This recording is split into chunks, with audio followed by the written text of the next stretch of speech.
ஒலிபீடியா வெளியிடும் ஒலி புத்தகம் வண்ணார வீரம்மாள். ஆசிரியர் வா. ராமசாமி. குரல் வெண்பா. ஒலிப்புத்தகம் உரிமம் கிரியேட்டிவ் காமன்ஸ். எல்லோரும் கேட்கலாம், பகிரலாம். இந்த மின்னூலுக்கு பங்களித்த தமிழ் விக்கி மூலம் பங்களிப்பாளர்களுக்கு நன்றி. சித்தூர் சமஸ்தானத்தில் புளியந்தோப்பு என்று ஒரு கிராமம் இருந்தது. அந்த கிராமத்தில் புளிய மரங்கள் மிகவும் அதிகம். அதனாலேதான் ஊருக்கு புளியந்தோப்பு என்று பெயர் வந்தது. புளியந்தோப்பு கிராமமானதால் வீடுகள் அதிகமில்லை. அந்தணர்களின் வீடுகள் சில. அவர்கள் தனித்தெருவில் வசித்து வந்தார்கள். வியாபாரிகள் சிலர். அவர்களுக்கு பெருத்த வியாபாரம் கிடையாது. குடும்ப வாழ்க்கைக்கு தேவையான உப்பு, மிளகாய் முதலியன அவர்கள் விற்று வந்தார்கள். அதிகமான ரூபாய் நாணயங்கள் அவர்களுக்கு தினசரி வியாபாரத்தின் மூலமாய் கிட்டுவதில்லை. செப்புக்காசு வாணிபம்தான் அதிகம். பயிர் தொழிலில் ஈடுபட்டு குடியானவர்கள் வசித்தார்கள். இவர்களின் தொகைதான் பெரும்பான்மை. இந்த பண்டை காலத்து கிராமத்தில் ஒரு நாவிதன், ஒரு தச்சன், ஒரு கொல்லன், ஒரு வண்ணான், ஒரு ஜோசியன், ஒரு தங்க ஆசாரி முதலியவர்கள் வாழ்ந்து வந்தார்கள். ஊரின் ஒரு கோடியில் உழைத்தும் வயிறார உண்ண கூலி கிடைக்காத தீண்டாதார்கள் குடியிருந்து எவ்வாறோ காலங்கழித்து வந்தார்கள். புளியந்தோப்பு விஸ்தாரமான கிராமம் இல்லை. ஊரில் குடியிருக்கும் மனிதர்களின் மொத்த எண்ணிக்கை 500க்கு அதிகப்படாது. நஞ்சை, புஞ்சை வகையரா யாவும் 200 ஏக்கரா நிலம் இருக்கும். அதாவது புளியந்தோப்பு ஆள் ஒவ்வொருவருக்கும் அரை ஏக்கரா நிலம் கூட பங்கு வராது. ஆனால் பூமி இப்படி பங்கிடப்பட்டது என்று நினைக்க வேண்டாம். புளியந்தோப்பில் சொந்த பூமியுள்ள குடும்பங்கள் 20 இருக்கலாம். பாக்கி சுமார் 60 குடும்பங்களுக்கு நிலமில்லை. குடியிருக்கும் வீடுகள் கூட அவர்களுக்கு சொந்தமில்லை. பூமி சம்பந்தப்பட்ட வரையிலும் மேற்கூறியவாறு பங்கு ஏற்பட்டிருந்தாலும் பொதுவாக மனக்குறையும் பொறாமையும் இல்லாமல் புளியந்தோப்பார் வாழ்ந்து வந்தனர். ஏனெனில் அவர்களுடைய வாழ்க்கை தேவைகள் அதிகமில்லை. கல்யாணம் முதலியன மிகச்செட்டாக நடைபெற்றன. விலை பெற்ற ஆடைகள் அவர்கள் அணிந்ததில்லை. தங்க நகைகள் சில வீடுகளில் மட்டும் இருந்தன. ஏழை குடியானவர்கள் வீட்டில் மண்பாத்திரங்கள் புழங்கி வந்தன. வெள்ளிக்காப்புகள் சில வீடுகளில் உண்டு. கள்ளுக்கடை அந்த ஊரில் இல்லை. இருக்கிறவர்கள் இல்லாதவர்களுக்கு கொடுத்து உதவி எப்படியோ பொது வாழ்க்கையில் அதிகமாக மேடு பள்ளம் இல்லாமல் நடத்தி வந்தார்கள். இவ்வாறு வெளியுலகத்தை அதிகமாக ஏறிட்டு பார்க்காமல் வாழ்க்கை நடைபெற்று வந்த புளியந்தோப்பில் சோமதேவ சாஸ்திரிகள் என்று ஒருவர் இருந்தார். அவர் பரம்பரை வைதீக குடும்பத்தைச் சேர்ந்தவர். சோமதேவரின் பாட்டனார் காலத்தில் அவருக்கு 3 ஏக்கரா நிலம் அரசனால் சன்மானம் கொடுக்கப்பட்டது. மானியமாய் வந்த நிலத்தைக் கொண்டும் வித்வான் என்ற பெயரினாலும் அவர் திருப்திகரமாய் இல்லறம் நடத்தி வந்தார். அவருக்கு பெரிய வீடு இல்லை. இல்லறம் இனிது நடத்திய சோமதேவரின் பாட்டனாருக்கு 3 ஆண் குழந்தைகள் பிறந்தனர். அவர்களில் ஒருவர்தான் சோமதேவரின் பிதா. சோமதேவரின் பிதாவுக்கு அவரது தகப்பனாரின் மூலமாய் 3 சாஸ்திரங்களில் தேர்ச்சி கிடைத்ததாயினும் பூமியில் பூர்வ சொத்தான 3 ஏக்கரா நிலத்தில் 1/3 பங்கு 1 ஏக்கரா பாகமாய் கிடைத்தது. 1 ஏக்கரா நிலத்தையும் தனது 3 சாஸ்திர பயிற்சியையும் கொண்டு அவர் இல்லறம் நடத்த துணிந்தார். குடியிருப்பு வீட்டில் அவருக்கு 1/3 பங்கு. சோமதேவ சாஸ்திரிகளும் 3 சகோதரிகளும் அவர்களது பிதாவுக்கு பிறந்தனர். இவர்கள் குழந்தைகளாயிருக்கும் பொழுதே புளியந்தோப்பின் பழைய நிலைமை மாறத் தலைப்பட்டது. தங்க நகைகள் ஏற்பட்டுவிட்டன. ரூபாய்கள் தோன்றின. நோட்டுகளும் வந்துவிட்டன. போதாக்குறைக்கு மதுபான கடையும் ஸ்தாபிக்கப் பெற்றது. சோமதேவ சாஸ்திரிகளுக்கு சமஸ்கிருதத்திலேதான் பயிற்சி. அவருடைய 3 சகோதரிகளும் தங்கள் புக்ககம் செல்லும் முன்னரே தங்கள் பிறந்த வீட்டு பூமி 1 ஏக்கராவும் விலை போகும்படியாயிற்று. காலம் மாறின விந்தை அது. நாகரிகம் தோன்றிய மயக்கால் நகைகளுக்கு ஆசை பெண்களின் உள்ளத்தில் உண்டாயிற்று. சீர்வரிசைகள் சரியாய்ச் செய்யாவிடேன் பெண்களுக்கு கல்யாணம் செய்ய முடியாதோவென்று பெற்றோர்கள் மனம் ஏங்கும் காலம் வந்துவிட்டது. சோமதேவ சாஸ்திரிகளின் வீட்டில் தரித்திரம் இவ்வளவு தாராளமாய் விளையாடி வந்த போதிலும் அவருக்கும் பரம்பரை மாமூலையொட்டி கல்யாணம் நடைபெற்றுவிட்டது.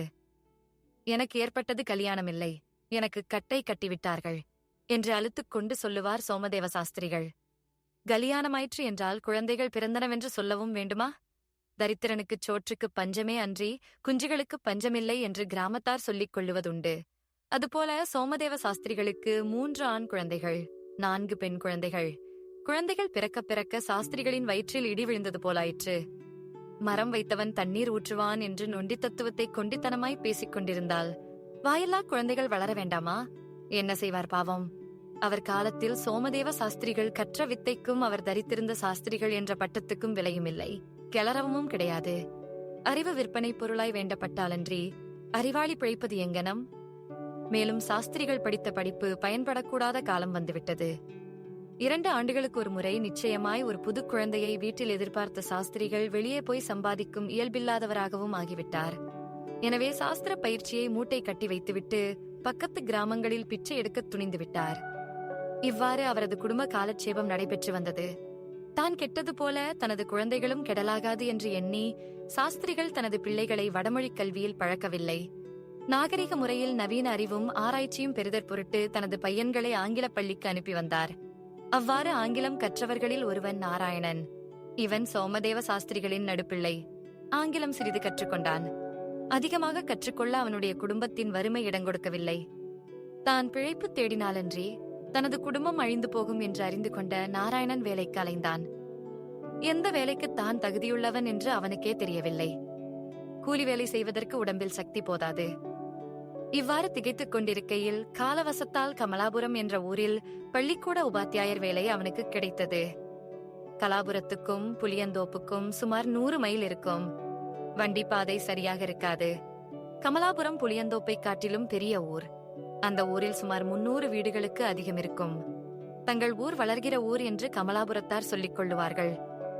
அஷ்டமத்திலே சனி உட்கார்ந்து அனர்த்தங்களுக்குள்ளாகி தேய்ந்து போகிற ஊர் போகட்டும். நம்ம ஊருக்கு குருவின் 9ஆம் மடத்து வீட்சின்யம் பார்வை பூராவாக இருக்கிறது. அது வளர்ந்து கொண்டே போகும். அதற்கு ஒரு நாளும் அழிவு கிடையாது என்று கமலாபுரத்து குட்டைச்சுவடி ஜோசியர் சொல்லுவார். அவர் சொல்லுவதற்கு ஏற்றாற் போல ஊரில் பள்ளிக்கூடம் ஏற்பட்டது. இந்த பள்ளிக்கூடத்துக்குத்தான் நாராயணன் உபாத்தியாயராக வந்திருக்கிறான். முன்னிருந்த அம்மை மூஞ்சி வாத்தி இறந்து போகவே பள்ளிக்கு பின்னர் பவுண்டு பட்டிமேச்சல் மேயும் கால்நடைகளை அடைத்து அபராதம் வாங்கும் இடம் வந்தது. அதற்கு பின்னர் பஞ்சாயத்து ஏற்பட்டது. பிறகு சிறு கோயில் தோன்ற அதற்கு திருவிழாவும் அமைக்கப் பெற்றது. மேலும் கமலாபுரம் நீலா நதிக்கரையில் உள்ளதாகையால் அதன் வெள்ளம் கமலாபுரத்தை வளம் பெறச் செய்து வந்தது. பெற்றோர்களிடம் விடை பெற்றுக் கொண்டு நாராயணன் கமலாபுரத்துக்கு கால்நடையிலே 100 மைலும் வந்து சேர்ந்தான். வழியிலே எங்கே படுத்திறங்கினான், என்ன உண்டான் என்பது தெரியாது. கமலாபுரத்தில் அவனுக்கு வேலை கிடைத்தது. ஒரு கணவானுடைய சிபாரிசு கடிதத்தின் மூலமாக. அப்பொழுது நாராயணனுக்கு 18 வயது. சொட்டவாளை குட்டி மாதிரி இருப்பான். அவன் இடுப்பு குறுகி மார்பு விரிந்திருக்கும். நல்ல அழகிய தோற்றமுள்ளவன். மானிறத்தான். 18 அடிக்கு மேல் பாய்ந்து தாண்டுவான். திவ்யமான தொண்டை. குழந்தைகளை அரவணைத்து அழைத்து வைத்து தித்திக்கும்படி அவர்களுக்கு சிறுகதைகள் சொல்லுவான். ஓட்டம் பிடித்தால் 3 மைல் வரையில் மூச்சு திணறாமல் ஓடுவான். புளியந்தோப்பில் 6வது ஆழமான குளமாவது இல்லாமையால் அவனுக்கு நீந்தத் தெரியாது. அந்த குறையையும் கமலாபுரத்து நீலாநதியை கண்ட பின்னர் தீர்த்துக் கொள்ளலாம் என்று சந்தோஷமடைந்தான். கால்நடையாக வழிப்பிரயாணம் செய்து களைத்துப் போன நிலைமையில் நாராயணன் பள்ளி நிர்வாகி பெரியார் முன்னிலையில் போய் நின்றான். உட்காரு அப்பா. யார் நீ என்றார் பெரியார்.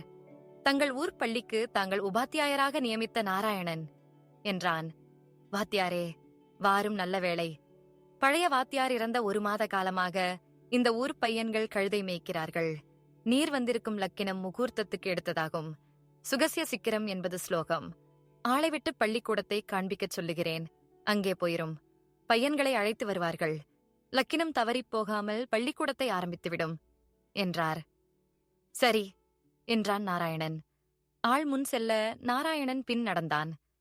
கமலாபுரத்தில் எல்லோரும் இந்த பெரியவரைப் போலத்தான் இருப்பார்களோ? சாப்பிட்டாயா என்று மரியாதைக்கு கூட அவர் கேட்க மறுத்துவிட்டாரே.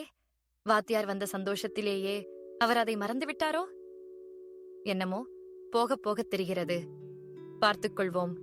வந்த முதல் நாளே வருந்துதல் கூடாது என்று எண்ணிக்கொண்டே போனான் நாராயணன். எந்த ஊர் என்று வழியிலே ஒருவர் கேட்டார். இந்த ஊருக்கு புதிதாய் வந்திருக்கும் வாத்தியார் நான் என்றான் நாராயணன். சரிதான் என்று அவர் போனார். நல்ல கமலாபுரம் என்று நினைத்தான் நாராயணன். யாரையா அங்கே போகிறது என்று பின்னிருந்து ஒரு குரல் வந்தது. அயலூர் என்றான் நாராயணன். இந்த ஊர் இல்லை என்று எனக்கு தெரியும். அதை நீர் சொல்ல வேண்டுமா? காலமே கெட்டு வருகின்றது. உம்மை நான் கேள்வி கேட்டது பிசகு. நீர் யாராயிருந்தால் எனக்கென்ன என்று சொல்லிக்கொண்டே அவர் போனார். வாத்தியார் வேலை இந்த ஊரில் அழகாயிருக்கும் போலிருக்கிறதே என்று எண்ணிக்கொண்டே போகையில், களைப்பாய்ப் போகிறீர்களே, சாப்பிடவில்லை போலிருக்கிறது. இந்தாருங்கள், இந்த பழங்களை சாப்பிடுங்கள் என்று ஒரு சிறு பெண் சொன்னாள். வாய் பேசாமல் நாராயணன் அவைகளை வாங்கிக் கொண்டான். நான் இந்த ஊர் பள்ளிக்கூடத்தின் புது வாத்தியார். அங்கே நீ வருவாயானால் உன் பழங்களுக்கு காசு கொடுக்கிறேன் என்றான் நாராயணன். சும்மா போங்கள் சுவாமி என்றாள் அந்த பெண். அக்கினி திராவகத்தைப் போல கொதிக்கும் மணல் பரந்த பாலைவனத்தில் நீர்ச்சுனையை பிரயாணி கண்டால் அவன் மனம் எவ்வாறிருக்கும்? அதைப்போல நாராயணன் மனது துள்ளி குதித்தது. நாராயணன் அவன் பள்ளி வாத்தியாராக நியமிக்கப்பட்ட சிறிது காலத்திற்கு முன்னரிலிருந்து தன்னை நாராயண சர்மா என்று அழைத்துக் கொண்டான். பள்ளியை அடைந்தான். வந்த ஆள் பள்ளியின் கதவை திறந்தான். பள்ளியாவதற்கு முன் அது குடியிருப்பு வீடாக இருந்தது. வீடு, திண்ணை எங்கே பார்த்தாலும் புழுதிமயமாக இருந்தது. நான் போய் வருகிறேன் என்றான் கூட வந்த ஆள். அவனும் போய்விட்டான். இவ்வளவு புழுதியில் எப்படி பள்ளியை துவக்குகிறது என்று எண்ணி துடைப்பத்திற்காக வீடு முழுவதும் தேடி அலைந்தான். உத்தரக்கட்டையில் ஒடிந்த விளக்குமாறு ஒன்றை கண்டான். அதை சீர்படுத்தி பெருக்க ஆரம்பித்தான். இதற்குள் தத்தம் பிள்ளைகளை அழைத்துக் கொண்டு தகப்பன்மார்கள் பலர் அங்கே வந்தார்கள். நிர்வாகி பெரியவரும் அங்கே வந்து சேர்ந்தார்.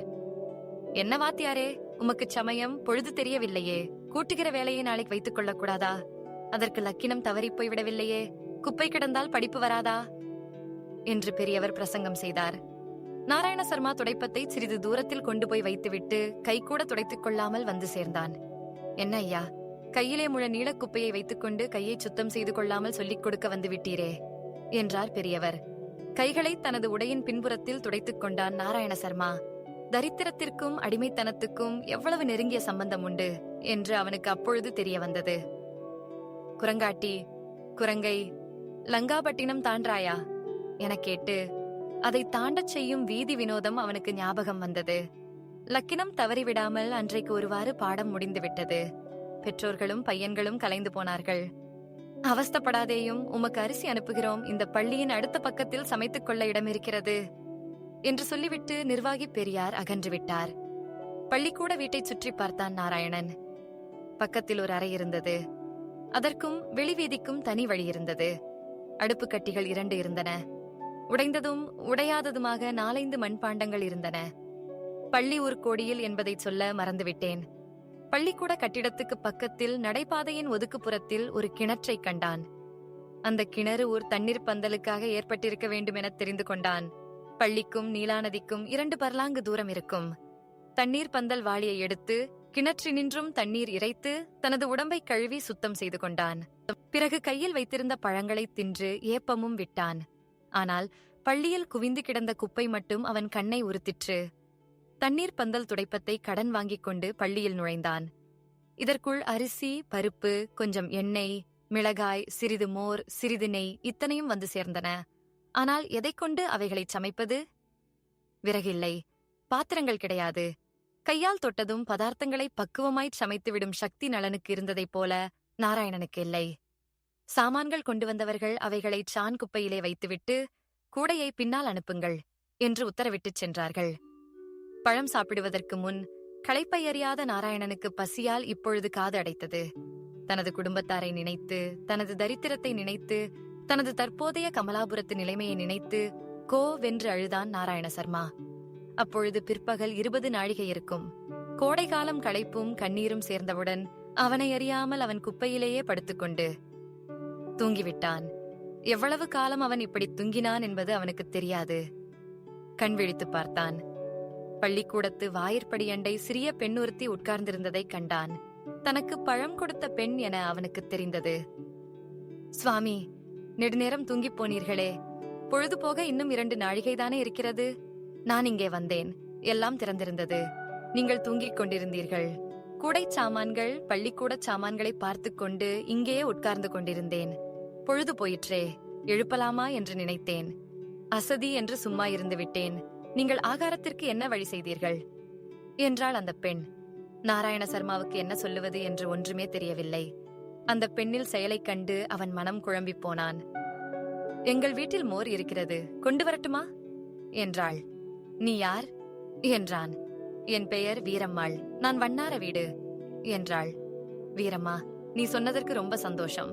ஆபத்து காலத்தில் அந்தணர்கள் வேறு ஜாதியாரிடமிருந்து உப்பு போடாத மோர் மட்டும் வாங்கிக் கொள்ளலாம் என்றிருக்கிறது. நீ கொடுக்கும் எதையும் தட்ட எனக்கு இஷ்டமில்லை. ஆண்டவன் உன்னை காப்பாற்ற வேண்டும் என்றான் சர்மா. சுவாமி, ஆண்டவனை கூப்பிடாதேயுங்கள். எங்கள் வீட்டில் நாங்கள் 10 குழந்தைகள் பிறந்தோம். பாவி, நான் ஒண்டிதான் பாக்கி. அந்த ஆண்டவனுக்கு எங்கள் குடும்பத்திலே இரக்கம் கிடையாது. ஊரைச் சுற்றி வரும்போதெல்லாம் அவனுக்கு கண் இருக்கிறது. எங்கள் வீட்டுக்கு பக்கத்திலே அவன் கண் அடைத்து போகிறது. எங்கள் அம்மா அப்பா அழுகிறது. ஆண்டவனுக்கு தெரிந்தால் அவன் கம்மா இருப்பானா? நீங்கள் எங்கள் குடும்பத்தை பற்றி கவலைப்பட்டால் அது சாத்தியப்படாது. இப்பொழுது நீங்கள் ஆகாரத்திற்கு என்ன வழி செய்யப் போகிறீர்கள் என்றாள் வீரம்மாள். அதுதான் தெரியவில்லை. பாத்திரங்கள் இல்லை, விறகு இல்லை, வீடு புழுதிமயமாயிருக்கிறது. கடைசியாக எனக்கு சமைக்கத் தெரியாது. ஆனால் பசியோ காதடைக்கிறது. எங்கள் ஊரிலிருந்து இங்கு வந்து சேர 100 மைல் நடந்து வந்து சேர்ந்தேன். வழியிலே சரியாக சாப்பாடு கிடையாது என்றான். சொல்லச் சொல்ல அவன் கண்களில் நீர் பெருகிற்று. ஒன்று சொல்லுகிறேன், வருத்தப்படாமல் இருந்தால் சொல்லுகிறேன். என்னிடம் நீங்கள் கோபம் கொள்ளலாகாது. எங்கள் வீட்டிலிருந்து விறகும் சிறு வெங்கலப்பானையும் கொண்டு வந்து நான் சோறு சமைத்து விடுகிறேன். இன்றைக்கு மோரை ஊற்றி சாப்பிட்டு விடுங்கள். நாளைக்கு நன்றாக நீங்களே சமைத்துக் கொள்ளலாம் என்றாள். நீ சொன்னதில் எனக்கு வருத்தம் இல்லை, கோபமும் இல்லை. ஆனால் சாத்தியப்படாத சங்கதி. நான் அந்தணன். உன்னைப் போல உத்தம பெண் சமைத்துச் சாப்பிடுவதை என் மனம் ஏற்றாலும் ஊரார் சம்மதிக்க மாட்டார்கள். அவர்கள் திட்டுவார்கள். என்னை ஊரை விட்டு துரத்தி விடுவார்கள். வயிற்று பிழைப்பு தேடி வந்த என் கதி என்னவாகும்? என்னை நம்பிக்கொண்டிருக்கிற என் குடும்பத்தின் கதி என்னவாகும்? நீ புத்திசாலி எனத் தோன்றுகிறது. நினைத்துப்பார் என்றான் வாத்தி. சுவாமி, சுவரை வைத்துத்தானே சித்திரம் எழுதணும்? நீங்கள் பட்டினி கிடந்து இறந்து போனால் உங்கள் கதி என்னவாகும்? உங்கள் குடும்பத்தின் கதி என்னவாகும்? நினைத்துப் பாருங்கள் என்றாள் பெண். நீ சொல்லுவது சரிதான். நான் ஒப்புக்கொள்ளுகிறேன். நீ சமைத்து நான் சாப்பிட்டேன் என்பதை என் தகப்பனார் தாயார் கேள்விப்பட்டால் அவர்கள் நாக்கை பிடுங்கிக் கொண்டு பிராணனை விட்டு விடுவார்கள். என் தேகம் அவர்கள் எனக்கு கொடுத்த தேகமாகும். ஒரு வழி சொல்லுகிறேன், கேள். நீ சொன்னபடி கொண்டு வா. நீ இங்கேயே உட்கார்ந்து கொண்டு நீ எனக்கு சமைக்கும் வித்தையை சொல்லிக் கொடு. நான் சமைக்கிறேன். அவ்வளவுதான். வைதீகத்தை, ஜாதியை முறிக்காமல் என்னால் செய்ய முடிந்தது என்றான் நாராயண சர்மா. பேச்சை வளர்க்க மனமில்லாமல் வீரம்மாள் வீட்டிலிருந்து சாமான்களை கொண்டு வந்தாள். சமையல் அறையை ஒருவாறு சுத்தம் செய்து அடுப்பு மூட்டி உலையை வைத்தான் சர்மா. அடுப்பை எரிய விடுகிற ரகசியம் அவனுக்கு தெரியவில்லை. அடுப்பு முழுவதும் ஒரே புகை மூட்டமாக இருந்தது. இதனிடையே துடைப்பத்தை கையில் எடுத்து 1 வினாடியில் பள்ளி முழுமையையும் வீரம்மாள் சுத்தமாக கூட்டி குப்பையை வெளியே கொண்டு போய் எறிந்துவிட்டாள். வீரம்மாள் என்ன சொல்லிக் கொடுத்தும் பதம் பார்த்து வடிக்கும் வழக்கம் தெரியாமல் சோற்றை களியாக்கி விட்டான் சர்மா. அந்த களியிலே மேரை ஊற்றிச் சாப்பிட்டு அன்றிரவை போக்கினான். பசியிலே அந்த களியும் அமுதமாயிருந்தது என்று சொல்லவும் வேண்டுமா? ஏழைக்கு ஒரு நாள் 1 வருஷமாக கழியும். பொருளுள்ளவனுக்கு வருஷம் நிமிஷத்தில் பறந்து போகும். மறுநாள் காலையில் குயவனிடம் கடனாக சமையலுக்கு வேண்டிய மண்பாத்திரங்களை சர்மா வாங்கிக் கொண்டான். வீரம்மாளின் உதவியால் குழம்பு வைத்தான். குழம்பிலே என்னென்ன சாமான்களோ போட்டு பார்த்தான். அதிலே ருசி மட்டும் இல்லை. பழகினால் எல்லாம் தானாக வந்துவிடும் என்று எண்ணிக்கொண்டான். தினந்தோறும் வீரம்மாள் பள்ளிக்கு வந்து அதை கூட்டி மெழுகி சுத்தம் செய்வாள். கூலி வேலையன்றல்லவா? எனவே அதை குறை கூற யாரால் முடியும்? ஆனால் சமையல் பாண்டங்களை சுத்தம் செய்ய சர்மா அவளுக்கு அனுமதி கொடுப்பதில்லை. ஏன் என்று அவள் கேட்டாள். ஜாதி என்று சொல்லி விழிப்பான். பள்ளிக்கூடத்தில் சுமார் 25 பையன்களும் ஒரு சிறு பெண்ணும் படித்து வந்தார்கள். ஏன் ஒரு பெண் மட்டும் என்று கேட்கலாம். அந்த ஒரு பெண் வந்தது கூட ரொம்ப நிர்பந்தத்தினாலே. அந்த பெண்ணின் தகப்பனாருக்கு தன் பெண் படிக்க வேண்டும் என்ற ஆவல் அதிகமாயிருந்ததால் அவர் மட்டும் தனது குழந்தையை அனுப்பி வைத்தார். ஊராருக்கு இது பிடிக்காத சங்கதியாகும். என்றாலும் அவர்கள் பொறுத்துக் கொண்டார்கள். அந்த தனி மனிதனுடைய பிடிவாதத்தையும் பணத்தையும் கருதி. சர்மாவின் சம்பளம் என்ன? மாதம் 5 ரூபாயும் அமாவாசை நாளன்றைக்கு பையனுக்கு 1/4 மரைக்கால் வீதம் அரிசியும்.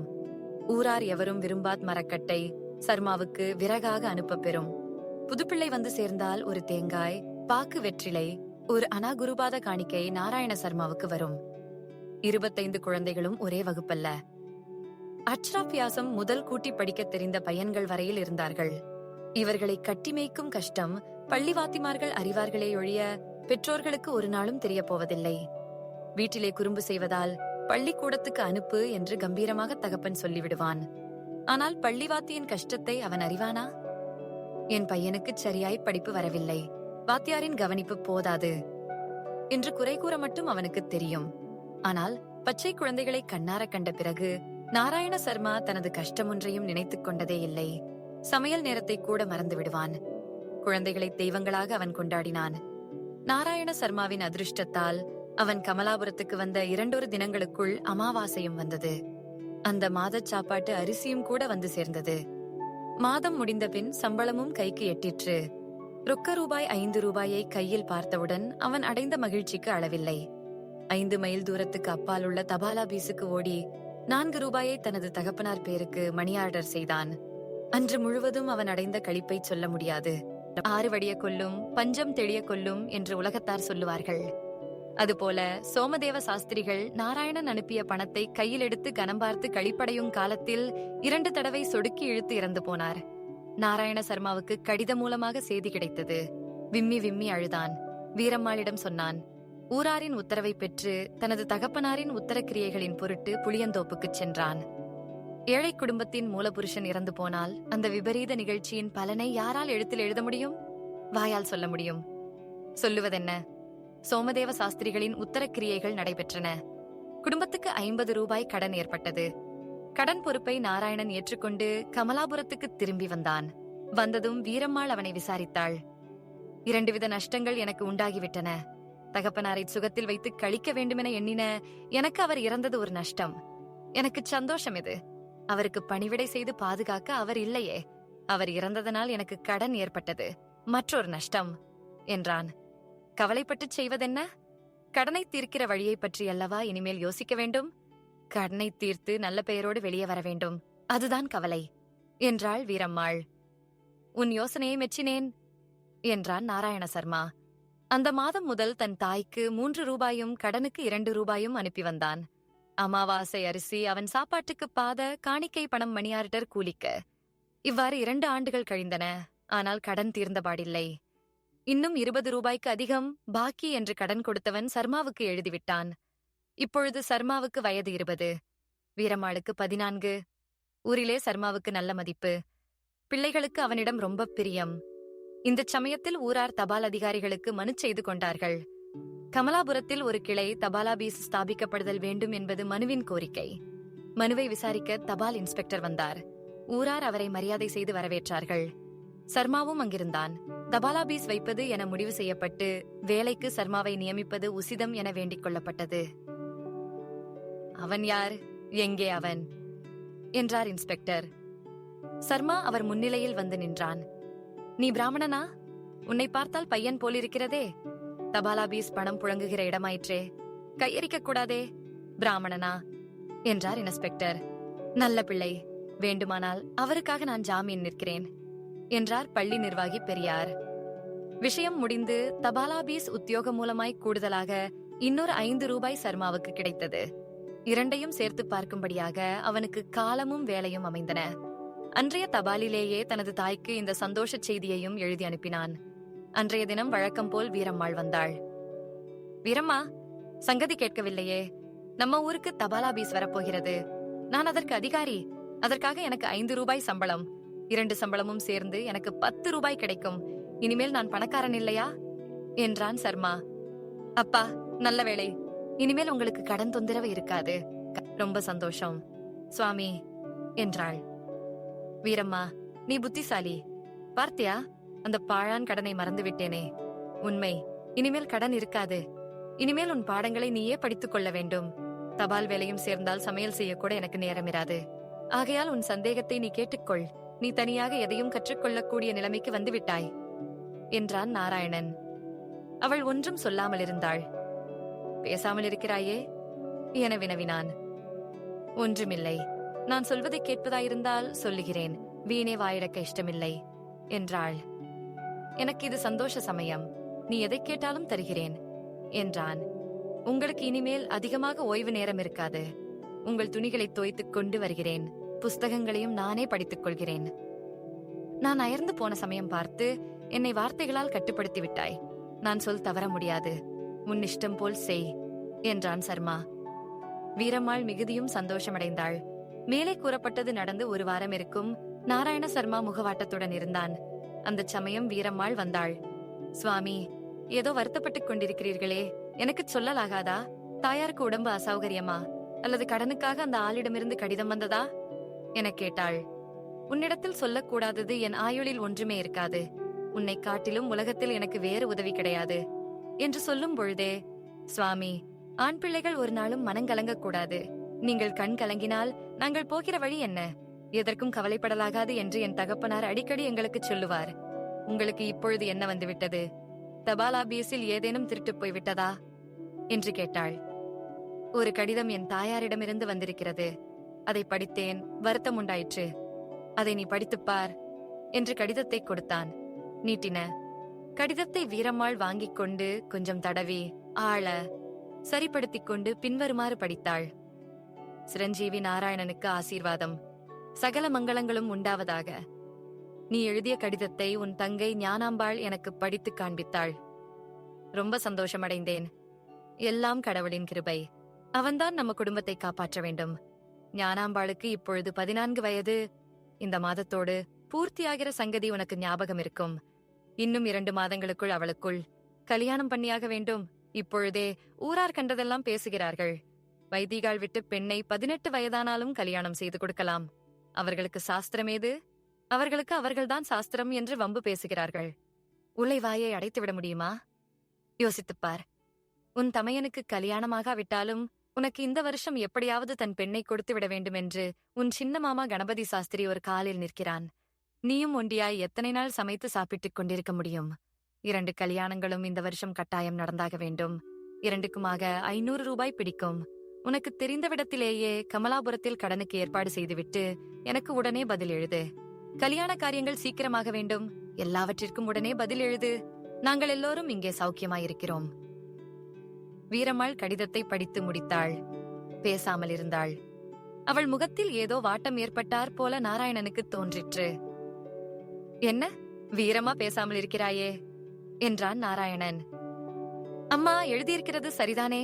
உங்கள் தங்கைக்கு கல்யாணமாக வேண்டும். பிராமண வீட்டில் அதை அதிக காலம் நிறுத்தி வைக்க முடியாது. எங்கள் வீடா பிராமணர் வீடு? அம்மா சொல்லுகிறது போல நீங்களும் எவ்வளவு காலம் ஒண்டியாயிருக்கிறது. நீங்கள் கடனை பற்றி கவலைப்படுகிறா போலிருக்கிறது. கடனை பற்றி நினைத்தால் கல்யாணம் போகிற வழி எந்த வழி என்று கேட்டாள் வீரம்மாள். ஆனால் அவளுக்கு வழக்கமாயுள்ள உற்சாகத்துடன் அவள் பேசவில்லை என்று அவளுடைய குரலினின்றும் தெரிந்ததாக நாராயணனுக்கு தோன்றிற்று. கடன் கவலை எனக்கு இப்பொழுது போய்விட்டது. கடன் வாங்கி கடனை தீர்த்தவன் பின்னும் கடன் வாங்க பின்னடைய மாட்டான். எனக்கு இப்பொழுது வந்திருப்பது கல்யாண கவலை என்றான். உங்கள் தங்கைக்கு கல்யாணம் செய்யாமல் சும்மா இருக்க முடியுமா? நீங்களும் கல்யாணம் செய்து கொள்ள வேண்டிய காலம்தான் என்றாள் வீரம்மாள். என் தங்கைக்கு கல்யாணம் செய்துவிட வேண்டும். அதை நான் தடுத்து பேசவில்லை. எனக்கு எதற்கு கல் என்று முடிப்பதற்குள் நிறுத்திக் கொண்டான். ஏன் முடிக்கவில்லை? விழுங்கிவிட்டீர்களே என்றாள் வீரம்மாள். ஒன்றுமில்லை என்றான் சர்மா. எதையோ மறைக்க பார்க்கிறீர்கள். என்னை தவிர உலகத்தில் உங்களுக்கு வேறு உதவி கிடையாது என்றீர்களே என்று வீரம்மாள் கேட்டாள். நான் சொல்லாததற்கு அதுதான் காரணம் என்றான் நாராயண சர்மா. பிறகு பேச்சும் நின்றுவிட்டது. வீரம்மாளும் வீடு போய் சேர்ந்தாள். அன்றிரவே சர்மாவுக்கு காய்ச்சல் வந்துவிட்டது. காலையில் வந்தாள் வீரம்மாள். சர்மா காய்ச்சலாக கிடப்பதைக் கண்டாள். வீரம்மா, எனக்கு காய்ச்சல், சுரம் எப்படி இருக்கிறது என்று உடம்பை தொட்டுப்பார் என்றான். இதை கேட்டவுடன் வீரம்மாளின் உடம்பு தூக்கி போட்டது. ஒன்றும் பேசாமல் சர்மாவின் நெற்றியையும் மார்பையும் தொட்டு பார்த்தாள். காய்ச்சல் அதிகமில்லை என்றாள். வாய் கசப்பாயிருக்கிறது என்றான் சர்மா. வீரம்மாளுக்கு புதியதொரு தைரியம் உண்டாயிற்று. நிறைய சர்க்கரை போட்டு கஞ்சி வைக்கிறேன், குடியுங்கள், வாய்க்கசப்பு போய்விடும் என்றாள். சிறிது நேரம் பொறுத்து சரி என்றான் சர்மா. சர்க்கரை உண்டா என்று கேட்டான். இல்லை. எனவே வீட்டுக்கு ஓடி நொடிப்பொழுதில் சர்க்கரை கொணர்ந்து கஞ்சி வைத்துக் கொடுத்தாள். குடித்தான் சர்மா. மயக்கமாய் வருகிறது, தலையை பிடித்துக்கொள் என்றான். தன் துடையில் அவன் தலையை வைத்து அதை 2 கைகளாலும் அழுத்தி ஆனால் வலிக்காமல் பிடித்துக் கொண்டாள் வீரம்மாள். இதமாயிருக்கிறது என்றான் சர்மா. அப்படியே தூங்குங்கள் என்றாள் வீரம்மாள். தூங்கிப் போனான். சிறிது நேரத்திற்குள்ளாகவே விழித்துக் கொண்டு, உன்னை தொந்தரவு செய்வது பாவம், தலையணையில் தலை வைத்து படுத்துக் கொள்ளுகிறேன் என கூறி தலையை அவள் துடையினின்றும் எடுத்துவிட்டான். அன்று பள்ளிக்கூடம் கிடையாது.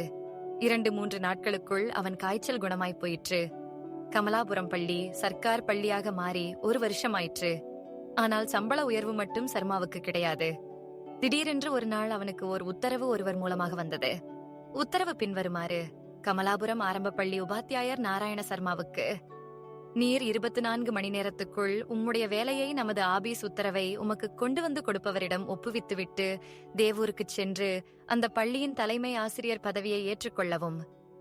ஒப்புக்கொண்ட தேதி முதல் உமக்கு 15 ரூபாய் சம்பளம் போடப்பட்டிருக்கிறது உமக்கு இஷ்டமிருந்தால் அந்த ஊர் தபாலாபீஸ் பொறுப்பையும் ஏற்றுக்கொள்ளலாம். அதற்கு தனியாக ஊதியத்தை பற்றி அதன் மேலதிகாரிகளுக்கு எழுதிக் கொள்ளவும். கல்வி இலாகா இன்ஸ்பெக்டர். உத்தரவு அவனுக்கு கிடைத்த நேரம் மாலை. மறுநாள் அதிகாலையில் புறப்பட்டாலன்றி தேவூருக்கு 2 நாட்களுக்குள் போய்ச் சேர முடியாது. சுமார் 60 மைல் இருக்கும். வந்தவரிடம் சார்ஜ் ஒப்புவித்தான். ஊர் பெரியவரிடம் சொல்லிக் கொண்டான். மறுநாள் காலையில் அருணோதயத்திற்கு முன் கமலாபுரத்தை விட்டு புறப்பட்டுப் போனான். வழக்கம் போல வீரம்மாள் மறுநாள் காலையில் பள்ளிக்கு வந்தாள். வேற்று ஆள் இருப்பதை பார்த்தாள். வாத்தியார் எங்கே என்று கேட்டாள். நீ யாரு, வாத்தியார் எங்கே கேட்பதற்கு என்றான் அந்த ஆள். அவரை எனக்கு தெரியும் என்றாள் வீரம்மாள். அவரைப் போல என்னையும் தெரிந்து கொள். அவர் ஊரை விட்டு ஒருவருக்கும் சொல்லிக் கொள்ளாமல் ஓட்டம் எடுத்து விட்டார் என்று துடுக்காகச் சொன்னான் புதிய வாத்தி. நீங்கள் யார் என்று வீரம்மாள் வினவினாள். மங்கை பருவம் எய்தி வரும் வீரம்மாளின் வயது கிராமத்தை ஏற இறங்க பார்த்து தொண்டையை கனைத்துக் கொண்டு, அவரிடத்துக்கு நான் வந்திருக்கிறேன், நீ எப்பொழுதும் போலவே வந்து கொண்டிருக்கலாம் என்று வாயடங்காமல் உளறினான் அவன். அவரும் வாத்தியார், நீயும் வாத்தியா, சி போ மடையா என்று சொல்லிவிட்டு விற்றென்று வீரம்மாள் வீடு போய்ச் சேர்ந்தாள்.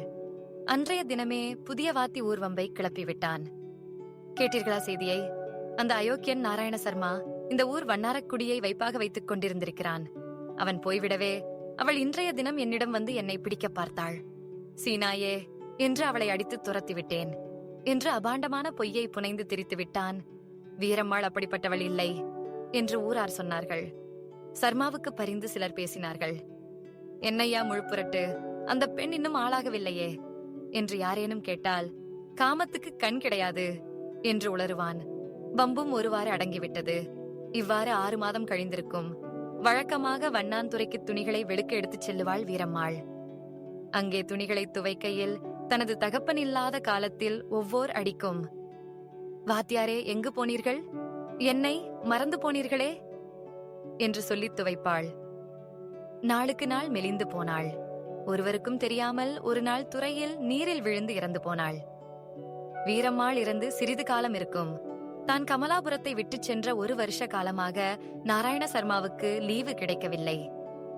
எத்தனையோ தடவை மேலதிகாரிக்கு எழுதி பார்த்தான், பலிக்கவில்லை. இந்த சமயத்தில் லீவு கொடுக்க முடியாது என்று ஒவ்வொரு தடவையும் கடுமையாக அதிகாரியின் பதில் உத்தரவு அவனுக்கு கிடைத்தது. ஏக்கமுற்றான். வீரம்மாளிடம் சொல்லிக் கொண்டு வர முடியவில்லையே என்று பல தடவைகளில் வருத்தமுறுவான். கடைசியாக லீவு கிடைத்தது. கமலாபுரத்துக்கு ஒரு நாள் மாலையில் வந்து சேர்ந்தான்.